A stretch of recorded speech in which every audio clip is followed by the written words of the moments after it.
Hi అండి, welcome back to Warangal వంటలు. మనం పప్పు నానబెట్టే పని లేకుండా ముందు రోజే హడావుడి పడకుండా అప్పటికప్పుడు సింపుల్గా చేసుకునే బందోసల్ని ఎలా చేయాలో చూసేద్దాం. చాలా సాఫ్ట్గా ఫ్లఫీగా ఉండే ఇన్స్టెంట్ బందోసల్ని సింపుల్ వేలో ఎలా చేయాలో చూసేద్దాం రండి.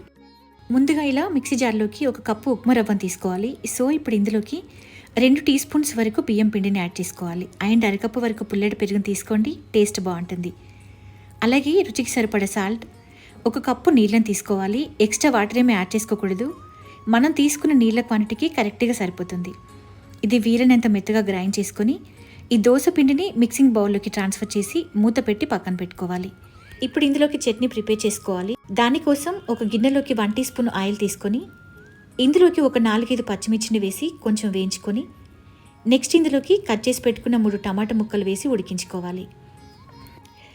ఇలా కొంచెం ఉడికించిన తర్వాత ఇందులోకి 1/2 టీ స్పూన్ జీలకర్ర, ఒక 3 వెల్లుల్లి రెబ్బలు, రుచికి తగ్గట్టు సాల్ట్ వేసి కలిపి మూత పెట్టి 1 నిమిషం పాటు మగ్గించుకోవాలి. టమాటా ఇలా సాఫ్ట్గా ఉడికిన తర్వాత చల్లార్చుకొని మిక్సీ జార్లోకి తీసుకోవాలి.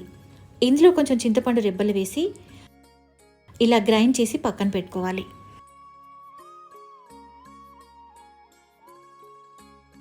ఇప్పుడు దోశ పిండిలోకి నెక్స్ట్ ఉల్లిపాయలని యాడ్ చేసుకోవాలి. దానికోసం స్టవ్ ఆన్ చేసి ప్యాన్లోకి 2 టీ స్పూన్ ఆయిల్ వేసి ఆయిల్ కొంచెం వేడైన తర్వాత ఇందులోకి 1/2 టీ స్పూన్ శనగపప్పు, 1/2 టీ స్పూన్ మినప్పప్పు, 1/4 టీ స్పూన్ ఆవాలు, 1/4 టీ స్పూన్ జీలకర్ర వేసి కొంచెం లైట్గా ఫ్రై చేసుకోవాలి. నెక్స్ట్ ఇందులోకి సన్నగా తరిగిన పచ్చిమిర్చి, సన్నగా తరిగిన ఉల్లిపాయలు వేసి లైట్గా రోస్ట్ చేసుకోవాలి. లాస్ట్లో కొంచెం సన్నగా తరిగిన కరివేపాకు, సన్నగా తరిగిన కొత్తిమీర వేసి 1 నిమిషం పాటు వేయించుకొని స్టవ్ ఆఫ్ చేసుకోవాలి. ఈ ఉల్లిపాయలు కంప్లీట్గా చల్లారిన తర్వాత మనం ముందుగా ప్రిపేర్ చేసి పెట్టుకున్న దోశ పిండిలోకి 1/4 టీ స్పూన్ వంట సోడా వేసి మనం వేయించి పెట్టుకున్న ఉల్లిపాయలు అన్నిటిని వేసి ఇదంతా బాగా కలుపుకొని ఇప్పుడు బందోసను ప్రిపేర్ చేయడానికి పోపు గిన్నెను తీసుకొని కొంచెం ఆయిల్ పోసుకోవాలి. ఆయిల్ కొంచెం వేడిన తర్వాత ముందు ప్రిపేర్ చేసి పెట్టుకున్న దోశ బ్యాటర్ని ఒక 2 గంటల వరకు వేసుకోవాలి.